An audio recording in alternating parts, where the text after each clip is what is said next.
But as we gather more evidence on how vaccines protect against the more infectious Delta variant, it becomes clearer and clearer that immune responses are waning over time, particularly in older and more vulnerable people. This means that booster doses after the second dose are needed to extend vaccine effectiveness.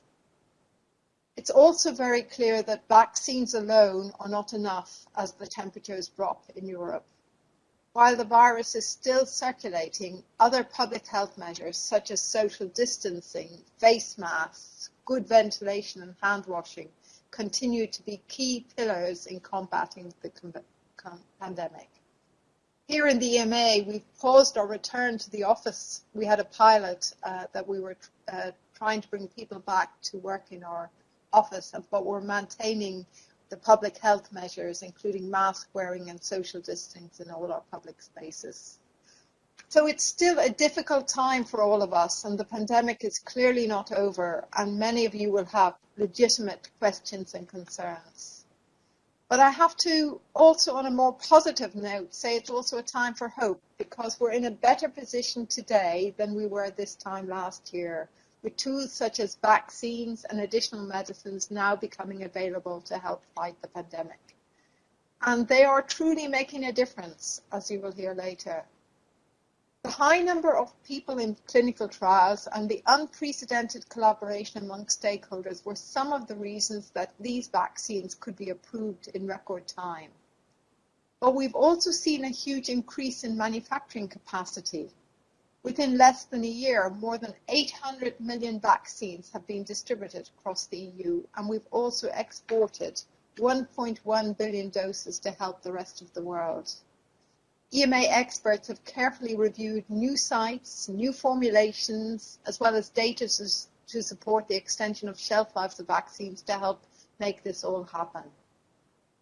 And the high volumes of vaccine rollout, make this the largest vaccine campaign in history, which also means that we have lots of evidence on which to review and examine even very rare side effects.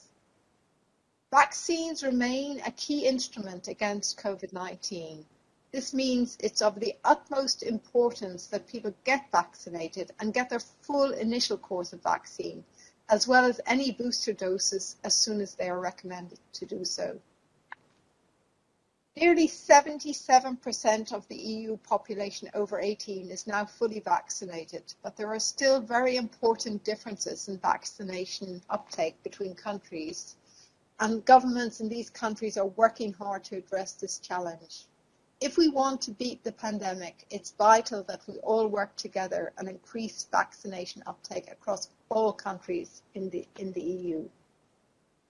As I mentioned, in addition to vaccines, new therapies are starting to become available, and these will complement, although not replace, vaccines. So this meeting, we want to listen to you. We want to listen to your questions, your concerns, and to respond, to hear what challenges you see, what we can do better. We'll also share with you what EMA and EU health bodies are doing to ensure that vaccines and treatments meeting the high EU standards continue to get approved quickly and after a thorough evaluation, and how once we have approved medicines and vaccines, we continue to take every effort to ensure that they remain safe and effective. We also welcome here today another important actor in this pandemic, the European Centre for Disease Prevention and Control, ECDC.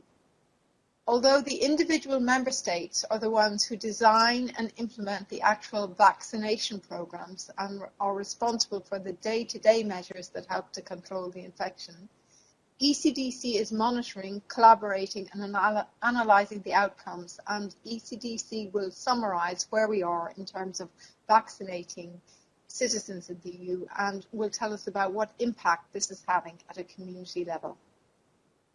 So without any further delay, I'd like to give the floor to Fergus Sweeney, who's our Head of Clinical Studies and Manufacturing, and he's going to be moderating the event today. So over to you, Fergus.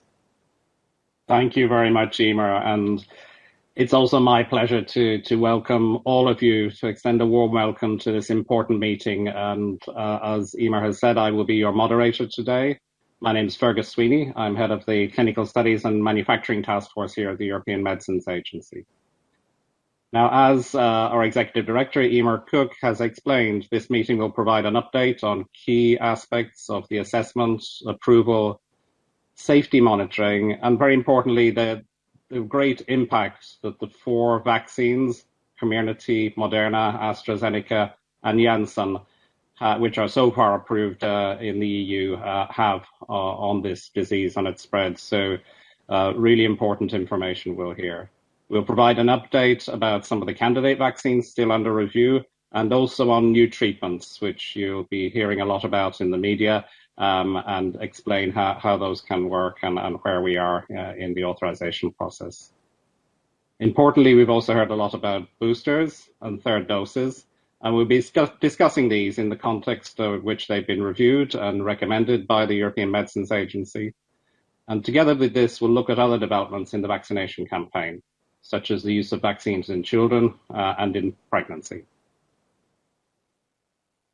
Now, as many of you will be aware, there's a lot of misinformation circulating on social media, on the internet, and it's important for us to be able to guide you to show the information sources that we make available on COVID-19 treatments, vaccines, and therapeutics, and how we're working to ensure that citizens do have a reliable, transparent source of information which is readily understandable and you can use to support your decisions. Our aim is to present the information in a public-friendly manner, so it can be understood by as wide a range of people, of citizens as possible, either online now with us or viewing this in the future. So we'll have 4 presentations to start. We'll run it similarly to our meeting in March. The first presentation is an update on approved and candidate COVID-19 vaccines and therapeutics in the European Union. And this will be given by Marco Cavalieri, our head of biological health threats and vaccine strategy at EMA. He will be followed by Georgi Genov, head of pharmacovigilance at EMA, who will present on vaccine safety monitoring and with an update on emerging data since the EU authorizations. We will then have Piotr Kramarz, who's Deputy Head of Unit and Deputy Chief Scientist of the European Centre for Disease Control. As Emer said, they're joining us in this meeting, and he will present on COVID-19 surveillance and vaccination coverage in the EU. So really important information. And finally, to guide you to the sources of reliable information from the European Medicines Agency, we will hear from Melanie Carr, our Head of Stakeholders and Communication Division at EMA. The second part of the meeting is then really for you, all of our listeners. So you've joined us online or in the virtual meeting room, and then you'll have opportunities to present questions so we can hear you, respond to the questions and views that you present. We have people for the general public, patients, citizens, healthcare professionals, academics, some people from the pharmaceutical industry.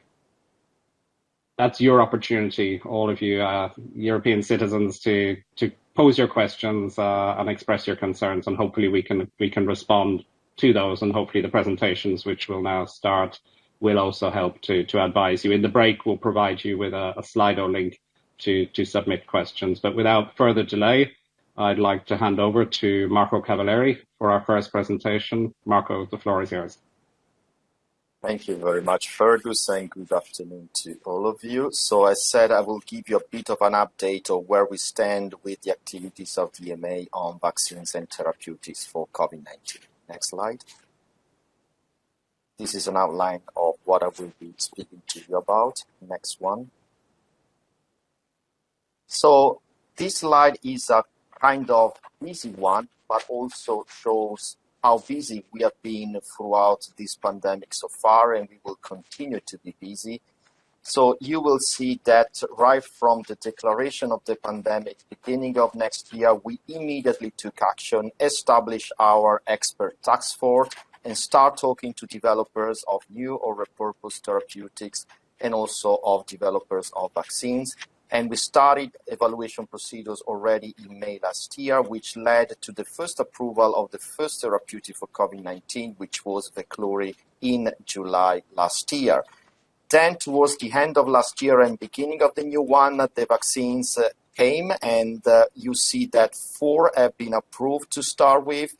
And then after the spring this year, we started doing a lot of activities with respect to approving variation of the vaccines initially approved in order to enlarge their use and the recommendation for use in pediatric population to start with. And then importantly, in October around the booster use.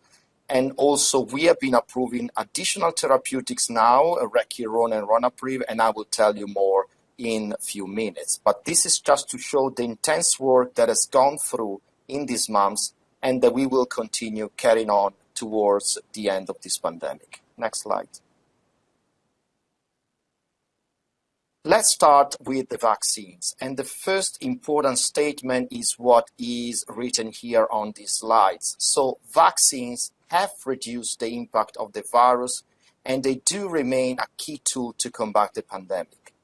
As you know, the Delta variant is spreading around. However, the vaccines are remaining effective, saving thousands, or I would say hundreds of thousands, from hospitalization and death.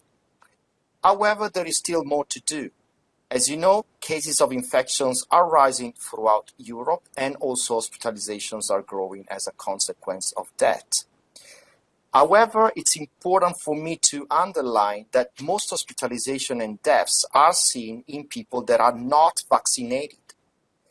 Even if still we are seeing that also some vaccinated people, they can get hospitalized with COVID. And this is because there are no vaccines that are 100% effective. And when you vaccinate millions of people and the virus is spreading around quite substantially, you may end up with few cases in which severe disease might occur. But still, they are a tiny proportion of the entirety of people that have been vaccinated. We are also been seeing that protection tends to wane over time, and this is not unexpected. For many vaccines, we've seen the protection decreases after the primary vaccination. And so we may need to restore that protection by using booster doses. Next slide. Indeed, we have already seen emerging data that show how booster doses are able to restore protection against infection of disease, and they confer really high level of antibodies, much higher than what we see after completion of the primary vaccination. As you know, most EU member states are already giving boosters, and the boosters for Comirnaty and Spikevax, which are the messenger RNA vaccine for Pfizer, BioNTech, and Moderna, respectively, have been approved by the EMA with a 6 months interval after the completion of the second dose, so the primary series in adults. And this opinion came up in a timely way at the beginning of October, leaving flexibility on the use of the booster doses depending on the epidemiological situation in the countries, acknowledging that things will be moving very dynamically throughout this cold season and with respect to decisions taken by public health authorities. Also, we are evaluating a booster dose for the Janssen COVID-19 vaccine that should be given from 2 months after the first dose in adults. As you know, the Janssen COVID-19 vaccine requires a single dose for completing the primary vaccination series. We have also been approving extra doses of Comirnaty and Spikevax for people with severely weakened immune systems aged 12 years and older, because we saw that indeed in this group of people that are not responding well to vaccination, a third dose is very important in order to increase the immune response. And I'm also glad to anticipate to you that today the CHMP gave a positive opinion for the use of Comirnaty in children from 5 years of age, including children that have severely weakened immune system, similarly to what we already decided here for those 12 years and older. Next slide. What about the safety of the booster doses, which is a question that has been emerging quite substantially? First of all, let me say that this is the largest vaccination campaign ever, and the safety profile that we've seen so far is very reassuring. The current data will show that the common side effects after the booster are very similar to what we've seen after the second dose of either Comirnaty or Spikevax.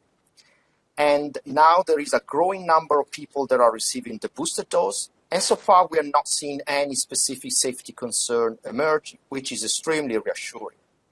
Of course, the risk of myocarditis and pericarditis or other very rare side effects after boosting are carefully monitored, and you will hear more about what we're doing in terms of safety monitoring for vaccines for COVID-19.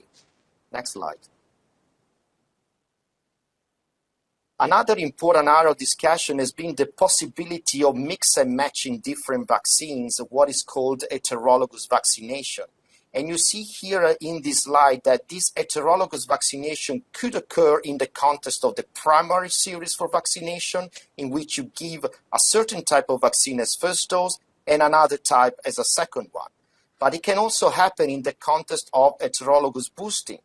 In this case, maybe a single type of vaccine has been given for the primary vaccination series with 2 doses, and then a booster with a different type of vaccine is administered. And so far, what we've seen that there is a very good immune response with certain type of heterologous primary vaccination or heterologous booster vaccination schemes, which is extremely reassuring and extremely important because it will increase the flexibility in the member states on which vaccine to use in the context of primary vaccination or boosting. And EMA will be providing some recommendation based on the current evidence of what could be the best strategies to be used in the context of heterologous primary vaccination or heterologous boosting. And we are still aiming to come up with this recommendation by the end of next week or soon thereafter. Next slide. As said, a very important topic is what about the use of COVID-19 vaccines in children?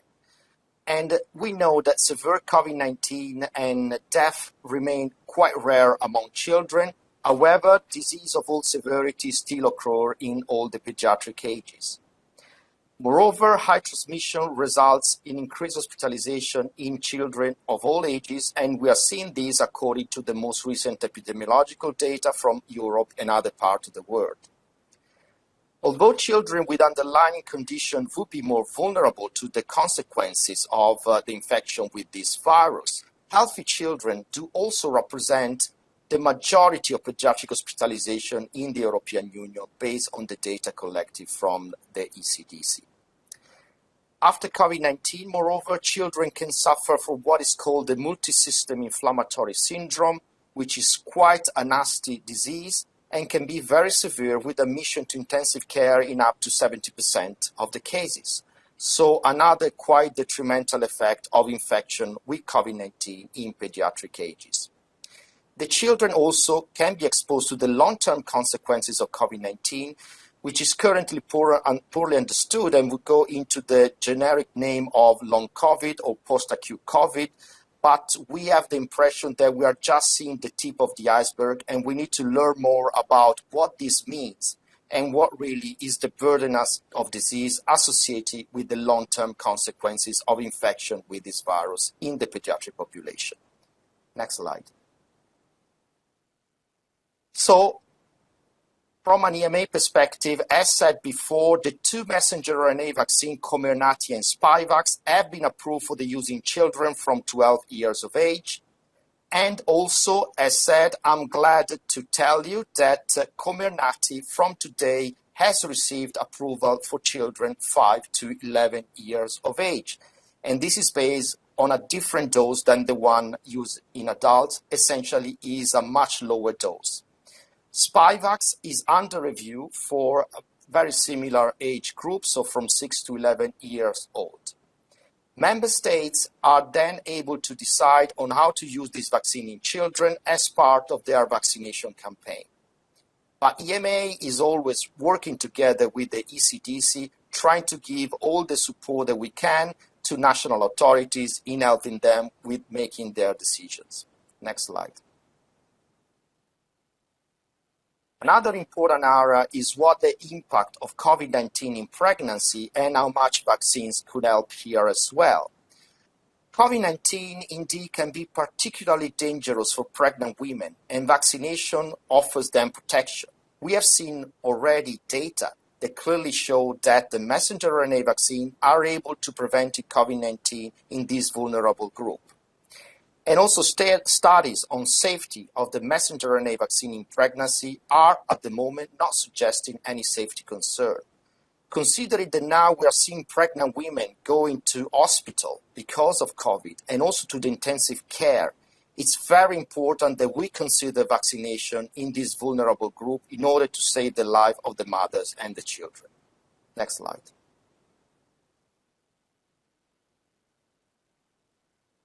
So, as you know, our process requires that we continue maintaining our standard with respect to quality, safety, and efficacy of the medicinal products and the vaccine, but at the same time trying to speed up as much as we can in order that effective vaccines and therapeutics can reach patients in need and the general population as soon as possible.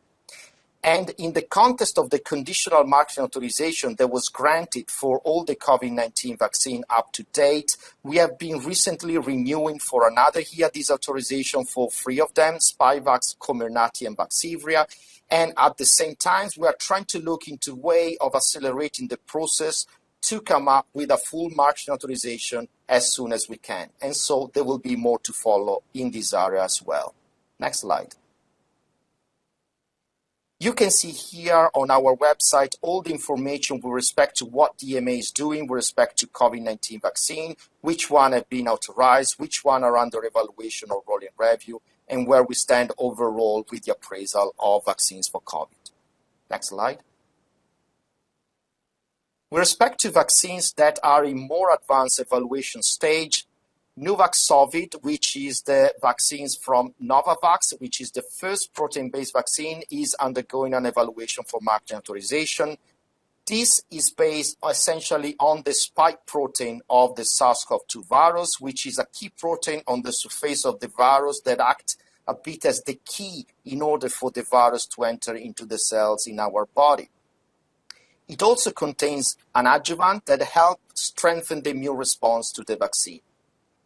The start of the final assessment after rolling review has been completed, and now we are entering to the final phase of the evaluation. And we do really hope to conclude on this vaccine as soon as we can.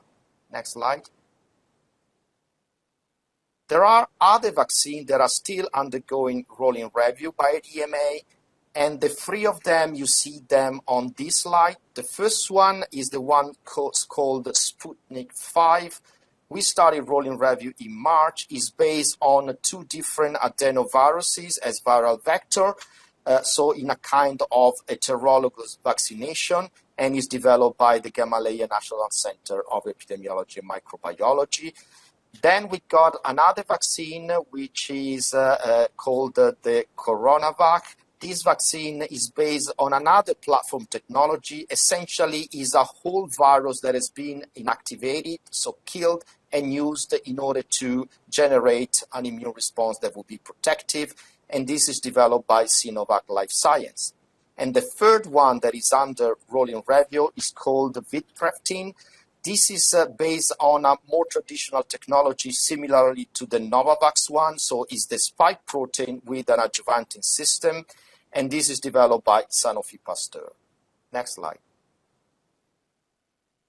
Now, moving away from vaccines and entering into the area of therapeutics, it's important for me to start by saying that therapeutics could be extremely important in order to complement but not replace the role the vaccines have in the fight against COVID-19. New or repurposed therapeutic could treat or prevent COVID-19, and we've seen quite a large evidence on a number of investigational agents in this regard. They are therefore expected to provide an additional tool to reduce the burden of disease associated with COVID-19. And we could argue that therapeutics would be particularly relevant for vulnerable groups, and people who do not respond adequately for vaccination. Next slide. So what kind of products are we talking about? Essentially, we have two big areas of type of medicine. The first one are so-called biological medicine and include neutralizing monoclonal antibodies, which are made of proteins that are able to attach to the virus and stopping it from entering into the cells in our body and therefore preventing the spread of the virus and the severe symptoms that will occur once the virus is spreading. Others, on the contrary, will work as immunomodulatory agents, so with a very different mechanism of action, and they are aimed to reduce the activity of the body's immune system with the aim of reducing inflammation and ultimately respiratory failure and death. Some other agents are chemical medicine. They can be small antiviral molecules that can be given orally, which is a big advantage. And they can act on different targets within the virus, either the polymerase, which is the machinery for creating new viral particles, or certain specific proteins like the protease, which are necessary for assembling viruses that can then proliferate into the body. Other chemical agents work as immunomodulatory agents, so similarly to some of the biologics, and they would help to stabilize the abnormal immune responses that we see once the disease is progressing and patient gets severe COVID. Next slide. And you can find here on our website all information as well on therapeutic, as I just mentioned, but also even more. Next slide. So far we got 3 therapeutics agents authorized in the European Union. As mentioned before, Veklury, that is based on remdesivir, has been the first one to be approved for the treatment of COVID in people from 12 years of age with pneumonia requiring extra oxygen. And as said, recently we approved these 2 monoclonal antibodies products. The first one is based on the monoclonal called remdesivir, which is approved for the treatment of COVID-19 in adults at increased risk of severe disease. So before really they get a COVID that requires hospitalization. And a similar indication has been granted for Ronapreve, which is based on a cocktail of 2 monoclonal antibodies, casirivimab and imdevimab. And also this cocktail has been approved for the prevention of COVID-19 in people from 12 years of age on top of the treatment of disease indication similarly to remdesivir. Next slide. But there are many more that we are evaluating. And you see here on this slide the 3 specific immunomodulatory agents that we are evaluating for marketing authorization. The first one is based on baricitinib, which is a repurposed agent. All of them actually, they are repurposed agents. And this one is for the treatment of COVID-19 in hospitalized patients from 10 years of age who require extra oxygen. Similar indications are also going to be looked at for anakinra, which is another immunomodulatory agent, and tocilizumab as well, which has been quite widely discussed since the start of the pandemic as a potential option for treatment of severe COVID. And we do really hope that at least for some of these agents, we will be able to come up with an approval before the end of this year. Next slide. Then there are 2 products that have already started the actual marketing authorization as new therapeutics, so not repurposed agents. One is sotrovimab, which is another monoclonal antibodies for a similar indication as the other one that I mentioned just earlier. And then the second one is molnupiravir, Lagevrio, which is one of these small molecule antivirals that can be given by oral route and therefore are quite attractive considering that they are supposed to be used essentially in the community. Next slide.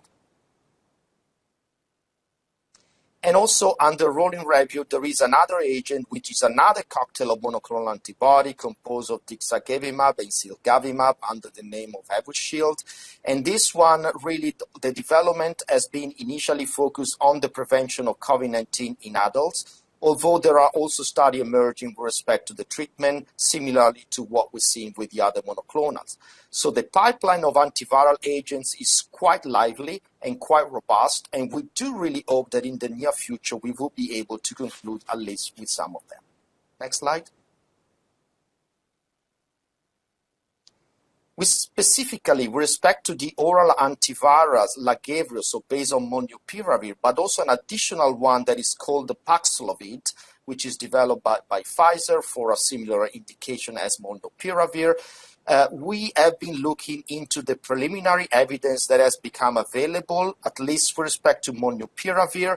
We were able to give an advice to member states with respect to the potential use in the context of emergency use for this antiviral agent, and we will do the same also for Paxlovid should the evidence that we have be sufficient to do so. We think that this is very important since we don't have an emergency use authorization at European level, and this can be used as a kind of surrogate in order to support member states' decision with respect to the emergency use of these antiviral drugs. Next slide. So this is my conclusive slide. And first of all, let me reiterate that vaccines protect against the heavy burden of disease and death related to COVID-19 and remain the crucial tool in the fight against this pandemic. Infections, as you know, are growing in Europe as a result of the spread of the Delta variant, the cold season, the waning immunity after the primary vaccination, and relaxation of social measures in many places. Vaccination coverage in some places is unfortunately still very low, leaving many unvaccinated people vulnerable to severe disease. Now it's time to fill this vaccination gap, and we should do this as soon as we can as a top priority. Booster doses in parallel are also very important since they are able to restore the protection of people who already had the primary cycle and bring back the same level of protection from infection and disease.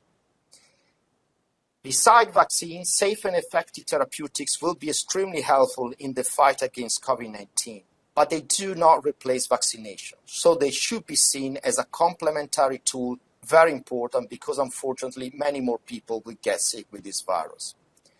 European citizens are encouraged to get vaccinated and follow public health measures recommended by the authorities in order to keep themselves safe and the infection levels low. We are pretty confident that with all these tools and all with these measures, we will be able to cut down the burden of disease associated with this virus and end this pandemic in the near future. I will stop here and I will hand over to my colleague, Georg Benov, who will talk about what we're doing around safety monitoring. Over to you, Georg. Thank you very much, Marco. Good afternoon, all. I'm Georgi Genov, and I'm the head of pharmacovigilance at the European Medicines Agency. If we move on to the outline of my presentation, I firstly would like to highlight that COVID-19 vaccination campaign is the largest ever, and based on the wealth of information that we have received and evaluated, the safety profile of COVID-19 vaccines remains very reassuring. In the next 15 minutes, I will provide a high-level overview of safety monitoring of COVID-19 vaccines. Moving on to the next slide, let me start with a brief reminder as to why do we need to monitor safety after approval. All medicines, including vaccines, have benefits and risks. As with any mass vaccination campaign, issues might arise that have not been identified in clinical trials.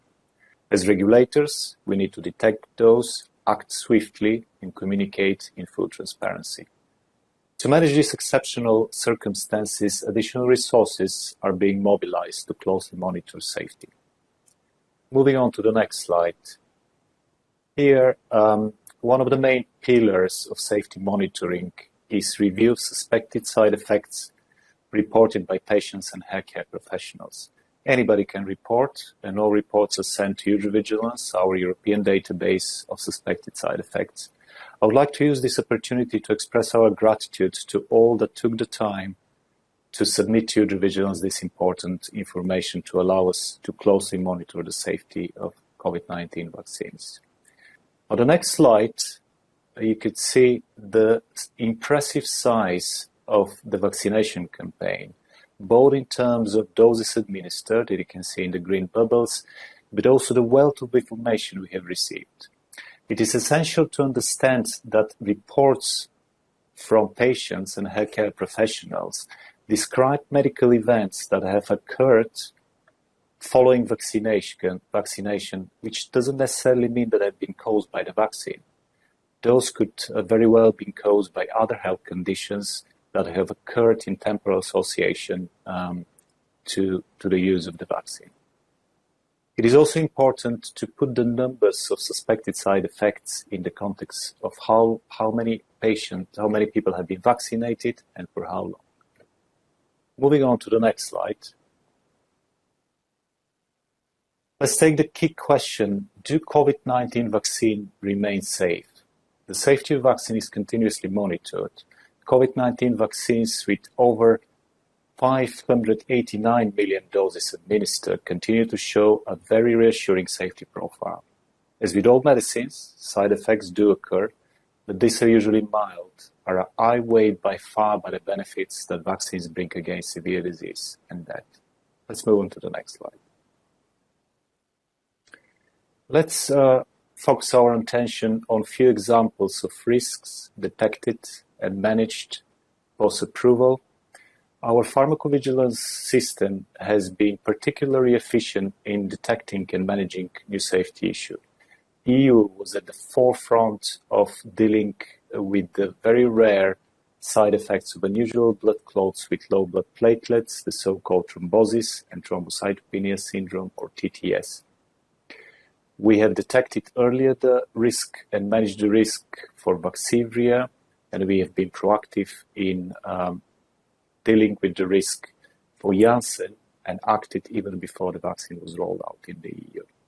It is important to note that TTS cases remain very rare, and at the bottom of this slide, I draw your attention to symptoms to be aware of post-vaccination to detect early this very rare condition. Let's move on to another example of safety issue on the next slide, detected and managed. This relates to myocarditis post-vaccination with mRNA vaccines, which occurs in very rare cases, and it is observed primarily in the 14 days after vaccination, more often after the second dose and more often in younger male. It's important to know that the course of this condition is generally mild and responds very well to treatment.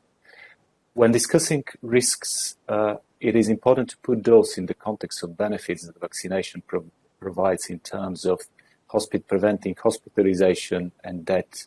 For this particular condition, we should also note that COVID-19 itself can cause myocarditis. And if we consider for children and adolescents the risk that COVID causes that Marco described earlier, the so-called MIS, Multisystem Inflammatory Syndrome, we should know that this condition can also cause myocarditis as a result of COVID, among other serious complications. Let's move on to the next slide. We as regulators are committed to continuously monitor the benefits and risk of vaccines. And so how do we look at reports? A scientific assessment looks at the suspected side effects in the context of the person's individual case to determine if it may be caused by the vaccine or it might have occurred for other reasons. Side effects assessed in the context of all available data on the vaccines, and this could include clinical trials, other studies, and the scientific literature.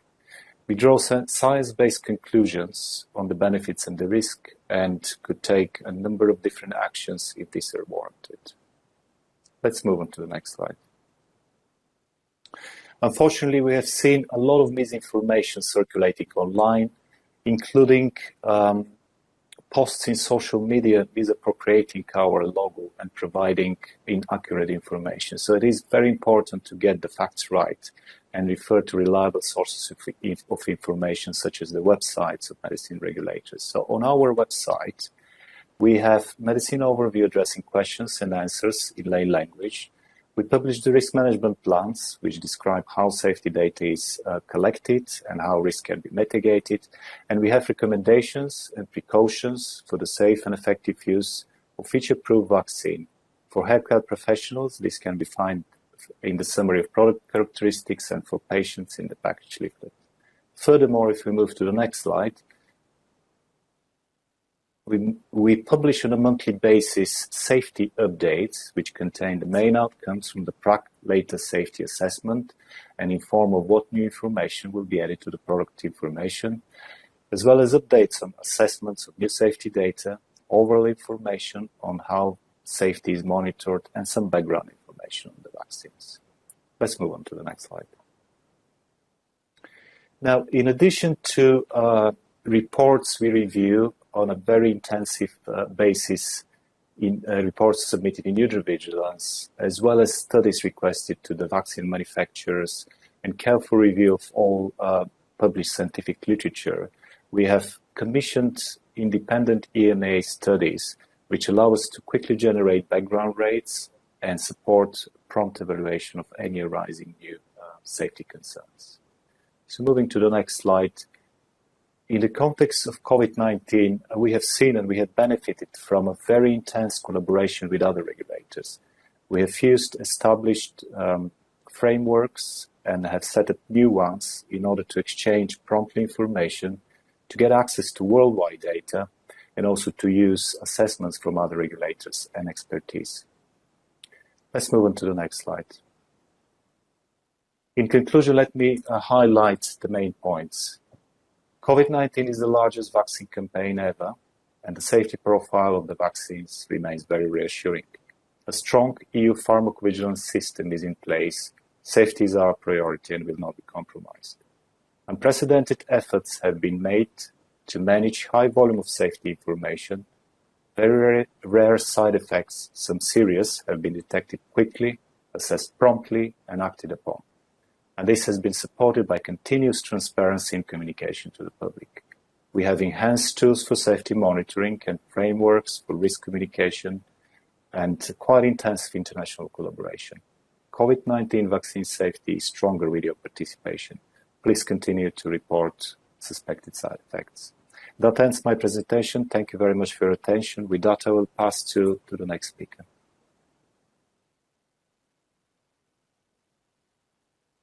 Hello, everybody. Can you hear me? Yes, we can, Piotr. Thank you. My name is Piotr Kramars.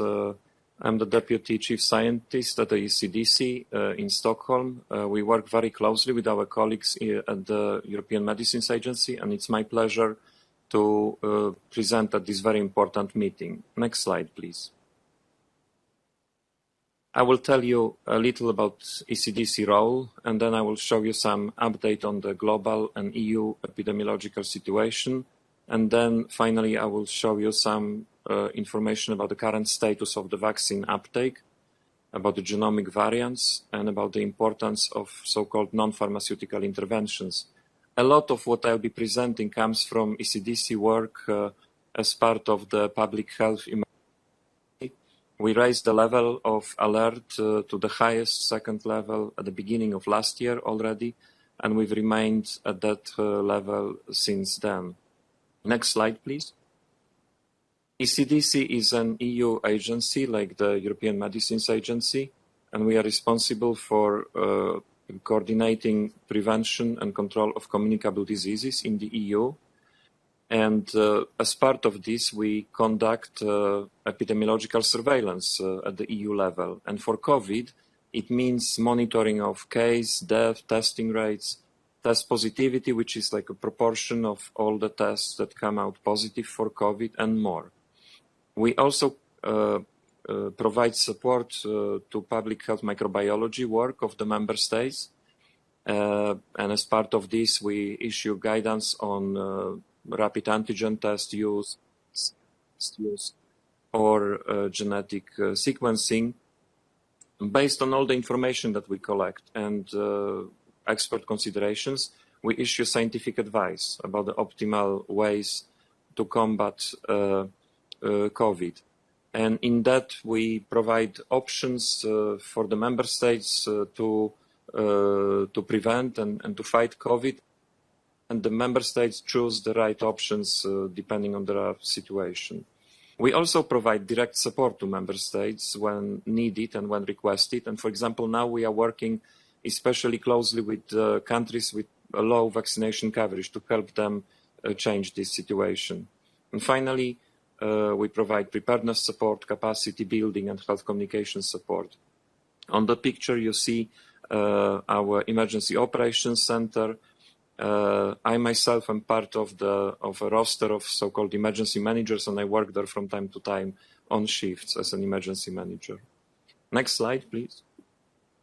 Let's start with a look at the global situation. This graph shows you the evolution of the numbers of cases over time globally, and you can see that the story is not over. We are going through another wave of COVID, and it's very much driven by what is happening in Europe, the dark blue bars on the graph. But compared to the previous waves, we have more effective tools, and especially we have vaccination, and we have to use it to the maximum potential. Next slide, please. Let's focus now on the situation in Europe. On this picture, you can see two graphs. The blue curve shows the behavior of the case rate, and you see the rapid increase in the recent weeks. And the green curve shows you the slow increase in the death rates. And this discrepancy between the rapid increase of the cases and slow increase in deaths is largely contributable to the use of vaccines. Vaccines do prevent transmission, as you heard, an infection, but not at 100%. But they are very good at preventing death and severe COVID, and you can see it on this graph. Next slide, please. But the use of the vaccines is just one of the important factors that are driving the situation at the moment.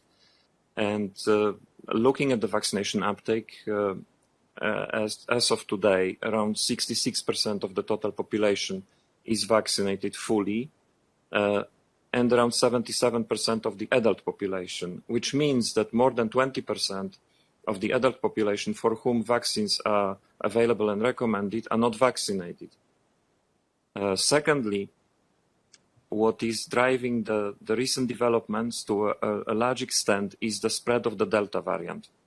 The Delta variant, you will see on my next slides, is dominating in Europe now, and it's up to 60% more transmissible than Alpha, the previously predominant variant, and Alpha was already more transmissible than the original Wuhan variant.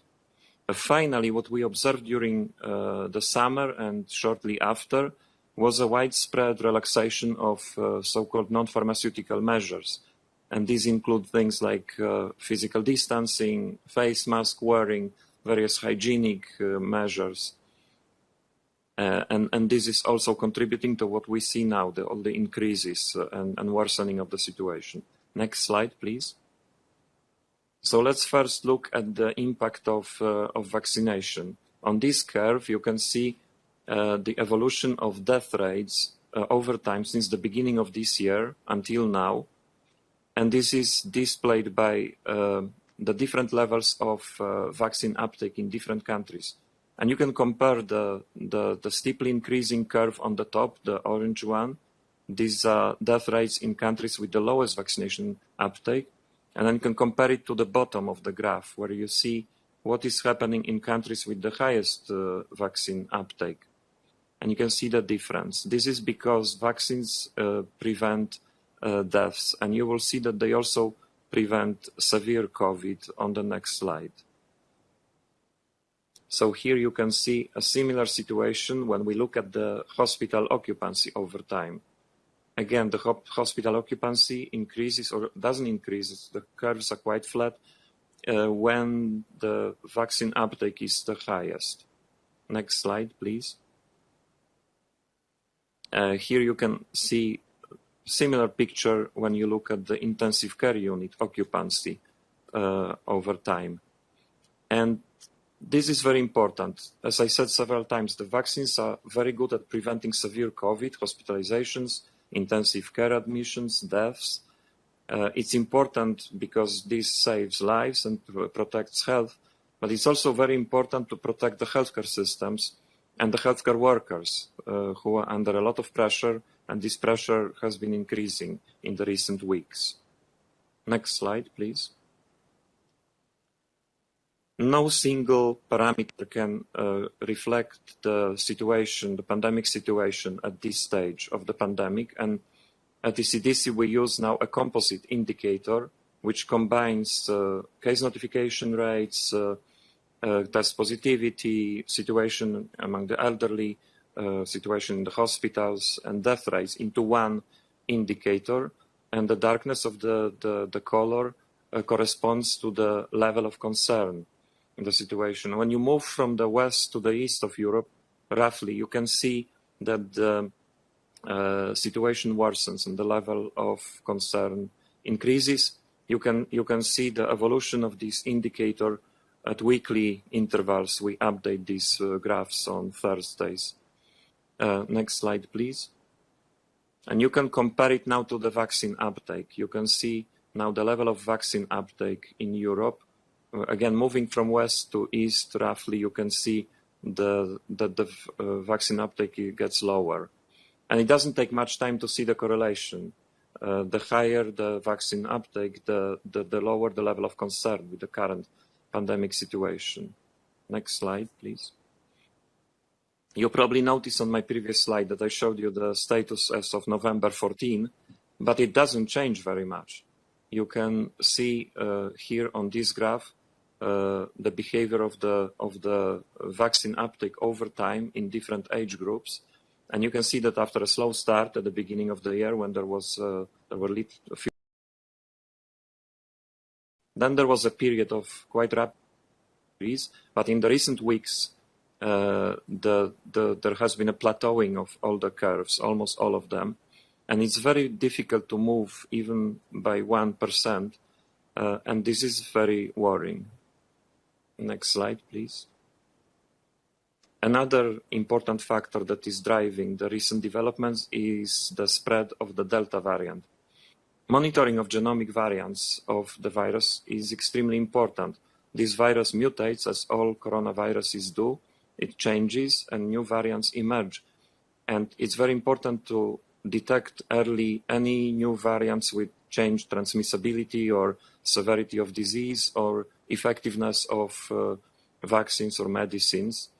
The capacity for such monitoring varies quite a lot across the EU, but it's increasing. And we at ECDC work very closely, on the one hand, with the European Commission, and on the other hand, with the member states to improve the infrastructure and to train personnel so that this capacity for genomic monitoring increases. And it will be used not only for COVID, but hopefully in the future for other pathogens. Based on all this monitoring, we can see that the Delta variant is now dominating Europe. It evolves further, and there are some sublineages which we closely monitor. One of them you probably heard about is the AY 4.2. It has slightly increased transmissibility. It doesn't seem to cause more severe disease or escape immunity. But it's extremely important to reduce the viral transmission at the moment and the viral spread, because the more of this spread, the higher the chance that a new variant with some dangerous properties will emerge. Next slide. And you can do this on the one hand through vaccination, but on the other hand through so-called non-pharmaceutical interventions, such as physical distancing, mask wearing where indicated, hand hygiene, etc. We have increasing evidence that they work. They work not only for COVID, for the SARS-CoV-2 virus, but for other respiratory viruses like the influenza virus. But their effectiveness depends on how early and how swiftly they are implemented. And when they are implemented, they have to be accompanied by clear risk communication to explain to the population why they are introduced, based on what parameters, and when they will be lifted. Community engagement is key here. ECDC, together with the Joint Research Center, maintains a database of measures of these non-pharmaceutical interventions implemented by the member states. And when we looked at this database, we noticed that at the beginning of November, overall fewer measures were in place when compared to the situation a year ago at the same time or 6 months ago. And also this is driving the current developments. Next slide. So I would like to leave you with 3 key messages. The first one is that the highest priority is the continued effort to increase vaccination coverage, to vaccinate those for whom vaccination is recommended and who are not vaccinated. We have to close the gaps in vaccination everywhere. Secondly, EU and EEA countries should consider a booster dose for adult population, especially those 40 years of age and over, targeting first, of course, the most vulnerable and the elderly. And finally, even in countries with high vaccine uptake, maintaining or reintroducing the non-pharmaceutical measures remains vital to reduce transmission. We are approaching now the end of year festive season when people will be traveling, they will be shopping, they will be meeting with their families, their friends. And applying these measures will help control the spread of the virus, and we will protect the health and the lives and the healthcare systems functioning. Next slide, please. We've observed during this pandemic an unprecedented spread of misinformation and disinformation. In fact, the next presentation will be about this. And the best way to address it is to spread facts, factual information and evidence-based information. And I would like to encourage you to visit these links and help us review the information there and help us spread this through your networks, starting with the rapid risk assessment that we just published yesterday on our website. And I presented you some elements that come from this rapid risk assessment, but you have much more there. So please start with this first link. Next slide, please. Finally, I would like to acknowledge all the member state experts with whom we work, who submit the data that we analyze and that I presented to you. And they also help us with our scientific advice development, and all the ECDC colleagues with whom I have a pleasure to work. Thank you very much. And now to introduce Melanie Carr, who will talk about addressing the misinformation about COVID. Melanie, please go ahead. Thank you, Piotr, and good afternoon to everyone. So in my presentation, I would like to highlight the importance of reaching out to reputable sources for information, echoing the comments of many of the previous speakers. On to the next slide, please. So I'm going to touch on aspects of misinformation, talk about how we at the EMA are working to address it through communication and transparency and engagement with stakeholders. On to the next one, please. Now, just by way of background, and perhaps somewhat surprisingly, given the magnitude and the gravity of the pandemic, we are seeing a high level of misinformation and disinformation circulating, which has a large public health impact. It undermines trust in medicines, fuels vaccine hesitancy, and limits uptake of life-saving vaccines. In particular, social media is being used to propagate an infodemic where disinformation and misinformation are being spread. It's also supporting, in some sense, the polarization of public debate on topics related to COVID-19. It's therefore critical that we work hard to stem the tide of misinformation and address confusing or misleading information head-on. On to the next one, please. So a few words about what we're doing at EMA. We're working to identify particular concerns and misinformation as early as possible, looking at the sorts of issues being raised in queries we receive from members of the public. We're not doing this alone, we're working closely with our regulatory partners, notably our colleagues at the European Commission and WHO. We're also engaging in active dialogue with the public and our stakeholders to listen to your concerns. Our aim is to address proactively and, if you like, pre-bunk the myths, trying to address the concerns before they take hold. We're also working hard to set the record straight as far as we can and have our voices heard on social media and through other communication channels. And our aim is to communicate the fact-based science that supports our regulatory decisions and, of course, to ensure full transparency on EMA's actions and decisions and also on any data supporting our regulatory decisions. On to the next one, please. I'd like to give a couple of examples of misinformation that have come up recently. This first one relates to reports of suspected side effects reported in our safety database, which is called Ultravigilance. And these were picked up on social media. There were false reports showing inflated numbers of side effects reported with the vaccines that were wrongly claiming to be sourced from EMA. So to address this now, the agency provides a summary of the overall number of side effect reports and also publishes monthly safety updates that we produce for each of the vaccines. These reports put the number of suspected side effects into the context of the doses given and also provide the latest information on the safety profile in those monthly reports. And on the right-hand side, you'll see an image from our website where you can go and find access to the real numbers and also for further explanation. On to the next one, please. And another example. This one relates to claims that there is insufficient data on the quality, safety and effectiveness of COVID-19 vaccines, primarily due to the speed at which they've been developed and brought to the market. Now, to address this, EMA has published information explaining how vaccines are developed and authorized and how this can be condensed without compromising standards. And again, we've produced some infographics which are shown here on the right-hand side of the slide. And this really is supported by some material which explains how vaccines are developed comparing to more standard cycles and how that is brought much shorter to the market. Once again, we want to emphasize that there are extensive study results to support the vaccines, and we have full transparency on the basis of the authorizations. This is detailed in the assessments. So we publish European public assessment reports, and also we publish the clinical data that underpins those assessments. On then to a few words about how we're communicating.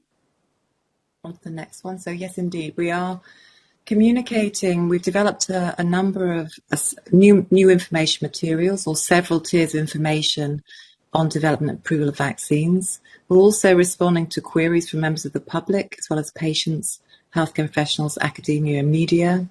We're updating on key developments with regular bi-weekly press briefings, organising public meetings such as this one, and also engaging on social media. We're also undertaking more and more interviews with the media. Working with ECDC to provide content for the European Vaccination Information Portal. And importantly, on the portal, you'll find information on vaccines in all EU languages. And as and when needed, we will be providing safety communications to complement regular monthly safety updates. Now, I'd also like to share some examples on the next slide of the information we're publishing. So this slide shows an image that we've produced for Twitter, which is updated every week. And that really provides a snapshot overview of the vaccines which are under rolling review, evaluation or authorized. And we produced a similar one for therapeutics. On to the next one then. And this again, referring back to how vaccines are developed and authorized, provides the different tiers of information where you can go in and read an explanation about that. It also covers the post-marketing monitoring phase. And again, it clarifies that vaccines are being developed following the same legal requirements for pharmaceutical quality, safety and efficacy as for other medicines. On to the next one, please. Now, in terms of information on vaccines, we provide several levels of information. So you can start by looking at the high-level product information. You can look at medicines overviews, which are written in very simple, plain language. Then you can delve into more detail into the assessment itself in the European Public Assessment Reports. And then if you'd like to go into more detail on the clinical data, you can access the clinical data on this area of our website, which is shown on the slide, and that shows the data that has underpinned those regulatory decisions. It includes the clinical summaries, but also the clinical study reports. On to the next one, please. And this is just another example of the information we're putting out on social media. It shows how we're communicating on the evaluation and the approval of COVID-19 vaccines, primarily on Twitter and LinkedIn, and we have a simple timeline on the right-hand side to visualize the process. On to the next one. And this just summarizes who we're working with. So we're actively engaging with patients, healthcare professionals, through their representatives in the pandemic task force, also very importantly through our regular working party interactions. And they're also assisting us in user testing our information materials, and we're doing more and more of this. Working closely with the European Commission, with ECDC and the national competent authorities.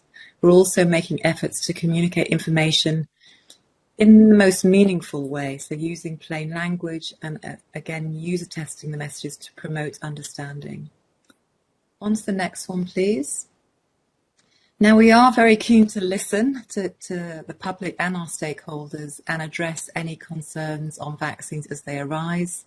We launched the first in our series of public stakeholder meetings in December, and today's meeting brings us to a total of 4. Links of the previous meetings are provided here for ease of access. On to the next one, please. And really, this is just to close. So in terms of the take-home messages from me, it really is to be wary of misinformation. It can have serious consequences. So to ensure you get the facts, go to the public health authorities and other reputable sources of information. Ensuring access to reliable information, good and timely communication and transparency are really key to reinforcing trust in decisions of regulators, but also in understanding the rationale that underpins those all-important decisions on medicines and vaccines. And it's not just about transparency, it's about providing access to clinical data. We don't just want to publish information, we also want to add context, explain the science in plain language. Engagement is really crucial for us, so actively listening to your questions, to any concerns you have so we can hopefully address them, and involving stakeholders and members of the public in our activities. And on that note, we're very much looking forward to discussing with you today. So on my final slide, I'll leave you to a link to our corporate website for further information, where you'll find all information on COVID accessible through our COVID homepage. So thank you very much, and I'll now pass the floor back to Fergus. Thank you. Thank you, Melanie, and thank you very much to all our presenters. They've been really insightful, good information, and excellent timekeeping as well. So thank you. We've got a good overview now on the assessment, the safety, and the epidemiological situation, and how the vaccines are working really importantly to combat COVID-19. We're now going to break for 5 minutes, and then we'll begin our open session when the floor is yours. All of you have the opportunity to answer questions, and we really encourage you to use the Slido. I know some are sending in questions through other channels in social media, but please, I encourage everybody, whatever way you're listening, to use the Slido. We'll display a slide now giving the Slido address link so that you can submit questions, and we'll come back in about 5 minutes, so 2:15 where we are, but we have people in many time zones, so 2:15. See you then. I'm looking forward to a really active discussion. Thank you.